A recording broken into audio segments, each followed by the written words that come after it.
You know, you say that my conversations are mean, but I think that your sarcasm can come off as very mean too.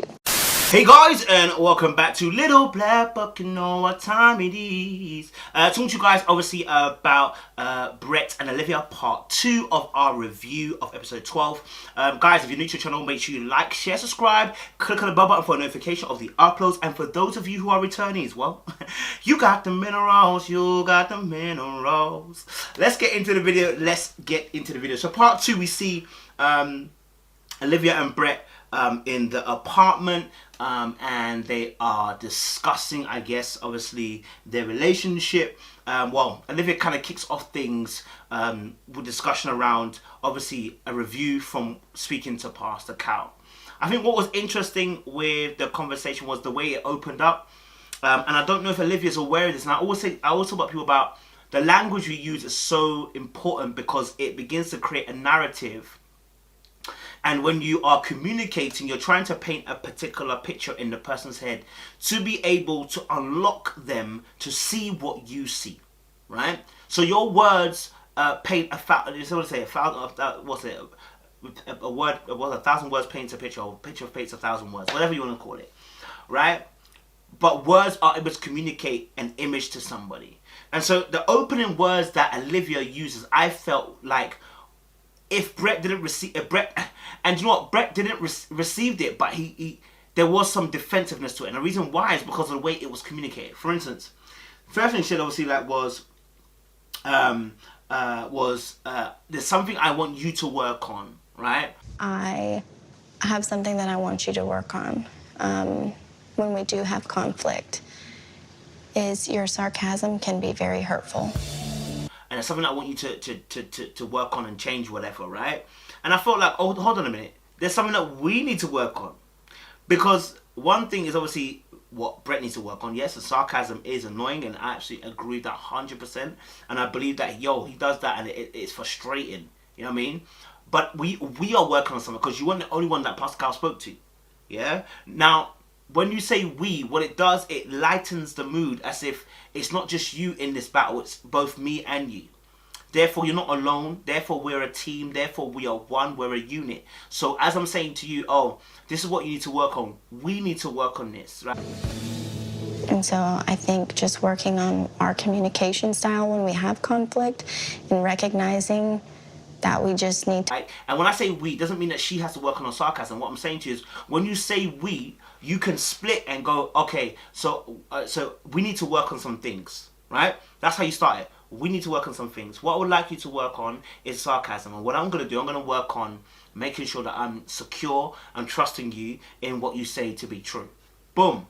And what that does, it just means that the other person can go, okay, great, like, okay, I hear what you're saying, right? But when she started it like that, I was like, I don't know. Like, and you saw, if you see his reaction, his hand went to scratch his face straight away. And the reason why is because it was look, he's already complained earlier on about the strength and the way that you communicate, which means Brett is sensitive to words.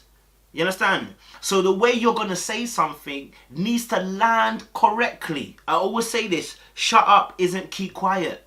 The two are completely different. You understand? Now, add to that tone and everything else, but again, if you've been told, listen, the way that you communicate certain things, it can be perceived a certain way to the individual. You got to be very careful about the language you use towards that individual. Do you know what I mean? You know, you say that my conversations are mean, but I think that your sarcasm can come off as very mean too. At a point, obviously, his sarcasm comes off really, really mean, and she highlighted her own point, which is that obviously as well, she understands that.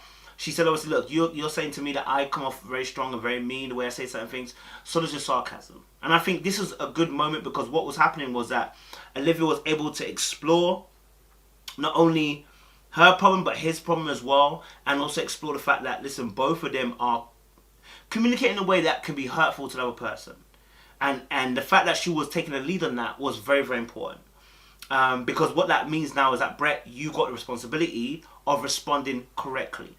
As you've heard her say, listen, we've both got a problem now. You gotta be able to accept that and say, okay, fantastic. You know what? I'm gonna work on it. But one of the things that I realized about Brett was that there was a defensiveness in accepting his sarcasm, bro. Like, did you think that look, you've heard this argument over and over and over again that you're sarcastic, bro. Sarcastic, you know what the underlying issue is. You can still tell. I never lie. Do you feel me? And we can see it. You make these sarcastic faces and say these sarcastic things, and you still can't see it. Like she said this the last episode, and you still weren't able to see that. You know what I'm saying? So she made a joke and smiled and said, "Look, I'll show you next time that you're making that face or whatever, whatever." But there must come a time where you start to be self-aware, sir. You've been mentioned 3 or 4 times. I think that Brett doesn't want to be self-aware about this issue because, like I said, it's when you've got used to defending yourself in a certain way, when you've got used to something being a weapon in your arsenal and in your armory, it can be very hard to change it because you're so used to doing this very thing.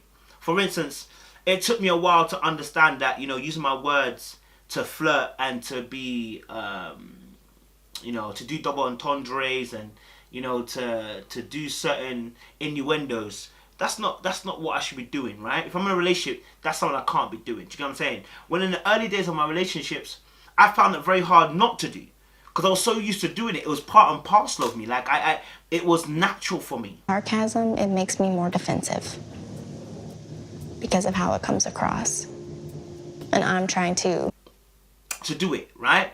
And so it's an unlearned behavior you have to do. You have to be conscious of it. And I remember the first time a partner mentioned it, like, yo, like, you know, like doing that is like, it's mad rude. Like, because you're flirting with other girls. And I was like, nah, when I do it, it's just me just joking and bantering. I saw it as joking and bantering, but the person was seeing it as flirting. And it took me a while to assess, like, actually, bro, that is flirting, bro. That's not, because it became part of me so much. You know, as a fat kid at the time, the only ways I could get close to girls was being funny. So I would use the jokes. I would use you know, when you're fat and you're not that good looking, obviously now man's a fine brother. But obviously when you're fat and not that good looking, right, according to the society that you live in, and you make these jokes about how fine you are, everyone takes it as a joke because they see you as a non-threat. Do you feel me? But when you get some decent look, now's the potential to be called corny. Do you get me? Now's the potential to be called to say that you're doing too much, right? Because now you're seen as a threat. So the same thing with here with Brett is that his unawareness, like he's been doing it for so long, he's unaware he's doing it. Because you don't know what face you made, you don't know what you said these words, you don't know that you're being sarcastic, and to the point where you obviously, sometimes you think I'm being sarcastic and I'm actually being true. Well, how would... Just trust me. Don't just assume that I'm saying things to say things. Even when I'm sarcastic, you know what the underlying is. We know. Because you're always being sarcastic. That's the point. And Dr. Viviana pointed that out pointed it out in the last episode. She wasn't sure whether you're being serious or not towards the end, right? And so you have to communicate in a way that makes us aware that this is truthful behavior.